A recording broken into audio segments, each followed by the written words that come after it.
दरअसल एक तरफ है मुकेश सहनी जी, एक तरफ है पप्पू यादव। हम दोनों पर चर्चा कर रहे हैं और आजकल तेजस्वी के बहुत प्यारे दुलारे हो चुके हैं मुकेश सहनी जी। हम उन पर चर्चा करेंगे कि उन्होंने क्या क्या बोला था महागठबंधन को छोड़ते समय, और एक तरफ पप्पू यादव, इनका क्या अस्तित्व है बिहार में। आप वैल्यू जो है मुकेश सहनी को इतना ज़्यादा क्यों दे रहे, इतना पूछ क्यों कर दे रहे हैं, जहां जा रहे हैं वहां मुकेश सहनी को क्यों लेके जा रहे हैं। और एक सीट मांगी थी जिनको आप सीट नहीं दे पाए, क्या रीजन है, क्या रंजिश है। एक बात बताइए, पॉलिटिक्स में ना कोई परमानेंट दोस्त होता है ना परमानेंट दुश्मन होता है, आप मानते हैं कि नहीं।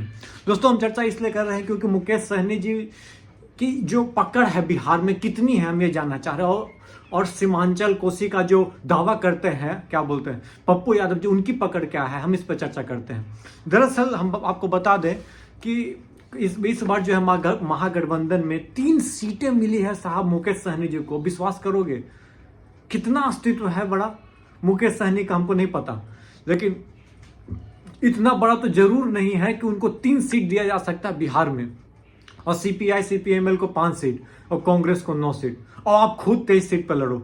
आरजेडी मात्र 23 सीट पर लड़ने वाली पार्टी है, आपको लगता है, या अपने आप को बचा रही है, पता नहीं, हम डिस्कस करेंगे आपको। दरअसल 3 सीट जो मिली हम आपको पहले बता देते हैं। गोपालगंज, दरअसल गोपालगंज लालू यादव जी का घर और गढ़ रह चुका है। जिसको भी खड़ा करते अपना हाथ दे देते तो हो सकता था कि गोपालगंज से वो सीट निकाल देते, लेकिन हाथ आज भी देंगे, लेकिन वो किसको खाते में चल गया, मुकेश सहनी के। कितना निषाद वोटर है, क्या है, ये सब मैं अपने वीडियो में एपिसोड वाइज में बना चुका हूं, जाके चेकआउट कर सकते हो। कितना निषाद वोटर आपको पता चल जाएगा। वहीं पे बात करते हैं मोतिहारी और झंझारपुर। मोतिहारी और झंझारपुर, इसमें क्या स्थिति है जो मैं आपको क्लियर कट आपको बता देता हूं कि झंझारपुर में भी स्थिति कोई ठीक नहीं, कि निषाद बहुत ज़्यादा है तो शायद इनको क्या बोलते हैं, नोज हेड होगा, ऐसा कुछ नहीं है। झंझारपुर में मैं आपको बता दूं सबसे ज़्यादा क्या है, ब्राह्मण लोग बहुत ज़्यादा हैं। कितना है, सॉरी, एससी है 6.5 लाख, और मुस्लिम यादव मिला के भी 6.5 लाख हो जाते हैं। तो मतलब कि आपको मुस्लिम यादव पे भी वोट बैंक पे विश्वास नहीं है, तब आप जाके मुकेश सहनी को दे रहे हैं। चलिए ठीक है। पप्पू यादव जी का एक देखिए, पता नहीं पहले क्या था, आई डोंट नो, लेकिन हम जब से राजनीति को कवर कर रहे हैं, राजनीति में देख रहे हैं और अच्छे से एनालिसिस करने के बाद मेरे को लगता है कि पप्पू यादव डिजर्व द पुण्य। आप बीमा भारती को जुम्मा 4 दिन भी आए हुए पार्टी में नहीं हुआ है कि आपने उनको टिकट दे दिया, बाकायदा उनके लिए नॉमिनेशन के समय भी गए। यह अत्याचार नहीं है तो क्या है। कोई आपसे संबंध बनाने आया है, आप उसको बोल रहे मधेपुरा चल जाओ, सुपौल चल जाओ, फलना चल जाओ, ढकना चल जाओ, ये कोई मतलब है। वो जहां मेहनत कर रहा है, 1 साल से खून पसीना और पैसा लगा रहा है, ठीक है, राजनीति में चलता है ये सब, लेकिन इतना नहीं कि कोई 1 सीट मांग रहा है उसको नहीं दे रहा। आप मुकेश सहनी को 3 सीट दे रहे हो, जिनका इतिहास मैं आपको बता देता हूं सर। खगड़िया से चुनाव लड़े थे, ठीक है ना, हार गए 2019 में खुद। और किन से हारे, आपको महबूब अली कैसर से मैं बता चुका हूं वीडियो में। उसके बाद 11 सीट बीजेपी ने इनको 2000 विधानसभा के चुनाव में इनको दी, 2020 के विधानसभा चुनाव में हुआ क्या हाल, 11 सीट में 4 सीट निकाल देता। आप बोलिएगा पप्पू यादव को देखो सीट नहीं मिला तो खुद ही हार गए थे, और मुकेश सहनी भी खुद हार गए। 4 सीट जो निकाले, मैं आपको बताता हूं, बीजेपी के नाम पे, ब्रांड पे निकाले। और वहां पे ब्रांड नहीं लगा हुआ था, एक अकेला पार्टी, हाँ पप्पू यादव एक अकेले ब्रांड है, लेकिन उनको कुछ सपोर्ट होना मांगता है एक बड़े पार्टी का, इसीलिए वो कांग्रेस में आए। इसीलिए वो आरजेडी से मांग रहे थे कि भाई हमको सपोर्ट दीजिए। सपोर्ट मिलता तो आप आंख बंद करके सुमन, जो कुशवाहा, क्या नाम है, सुमन कुशवाहा की कोई है पूर्णिया के जो सांसद हैं, वो हार गए होते। संतोष कुशवाहा जी हार गए होते। आप 100% उम्मीद अभी भी लगाई जा रही है कि उम्मीद वो हार जाएंगे संतोष कुशवाहा, लेकिन थोड़ा सा वोट का पोलराइजेशन होने का चांस बहुत ज्यादा है। चलिए देखते हैं क्या होगा आने वाला समय।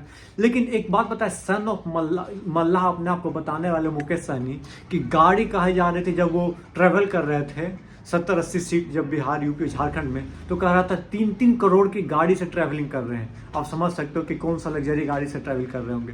कब बात कह रहा था राहुल गांधी के टी शर्ट के बारे में। चलिए वही बात छोड़िए, सब चाहता है कि सहनी का वोट जो है, क्या मतलब, निषाद कास्ट का वोट बैंक मेरे पास आए। कोई गड़बड़ नहीं है, क्योंकि बीजेपी हरी सहनी को बढ़ाया, जेडीयू जो है मदन सहनी को बढ़ाया, और बीजेपी में ही थे तो एमएलसी भी रहे और मंत्री भी रहे। ऐसा बात नहीं है कि मंत्री नहीं रहे। बीजेपी में, जब हार गए चुनाव उसके बाद भी मंत्री बनाया। लेकिन भाई साहब लॉयलिटी की बात किया जाए तो मुकेश सहनी पर लॉयलिटी नहीं है। क्यों? मैं आपको बता रहा हूँ, जब चुनाव हो रहे थे उप मुख्यमंत्री के पद मांग रहे थे कि बिहार के उप मुख्यमंत्री के पद हमको मिलना चाहिए तेजस्वी के बाद। सुनो ना बाबू, कितना वोट बैंक है हम आपको बता देते हैं। अभी सर्वे हुआ है 2023 में 2.6%। आप जीते कौन सा सीट हो, कितना सीट आपके पास आया है इन्हें बताइए, जो आप उप मुख्यमंत्री का पद लेके मांगना चाह रहे हो। और आपका भाई जो बीजेपी आपको बीजेपी गोद में उठा के लेके चले थे, तो आज तेजस्वी के साथ घूम रहे हो पल्लू से पकड़ के या साथ में गमछी पकड़ के। ये बता दीजिए, या तेजस्वी उनको बढ़ाना चाह रहे हैं, या आज निषाद का वोट गया में कितना है, नवादा में कितना, औरंगाबाद में कितना, बता दीजिए हमको। आप उनको लेके चल रहे हो। हाँ, पप्पू यादव को नहीं लेके चल रहे क्योंकि यादव आप खुद है तो चाह रहे कि पप्पू यादव को ले आएंगे तो दिक्कत हो जाएगा। यादव का तो वोट ऐसे मेरा जागीरे है, लेकिन ऐसा नहीं होने वाला है। पूर्णिया में ऐसा खास कर नहीं होने जा रहा है, मैं आपको बता रहा हूँ। ये थी मेरी कुछ एनालिसिस कि भाई क्यों जरूरी हो गए। वो चाह रहे कि सहनी का वोट मेरे को मिल जाए, लेकिन सहनी पता है खतरनाक लेवल का वो है, क्या बोलते हैं, नहीं बोलता समय जिधर रहता है अच्छा उधर घसक जाते हैं। और उनको 3 सीट देना कोई मायने मेरे को नहीं लगता है कि आज के दिन उनको देना चाहिए। चलिए बाकी तो समय बता देगा, झंझारपुर और मोतिहारी और क्या बोलते हैं गोपालगंज में कितना वो गुल खिला पाते हैं। Let's see. धन्यवाद। जय हिंद, जय भारत, जय बिहार।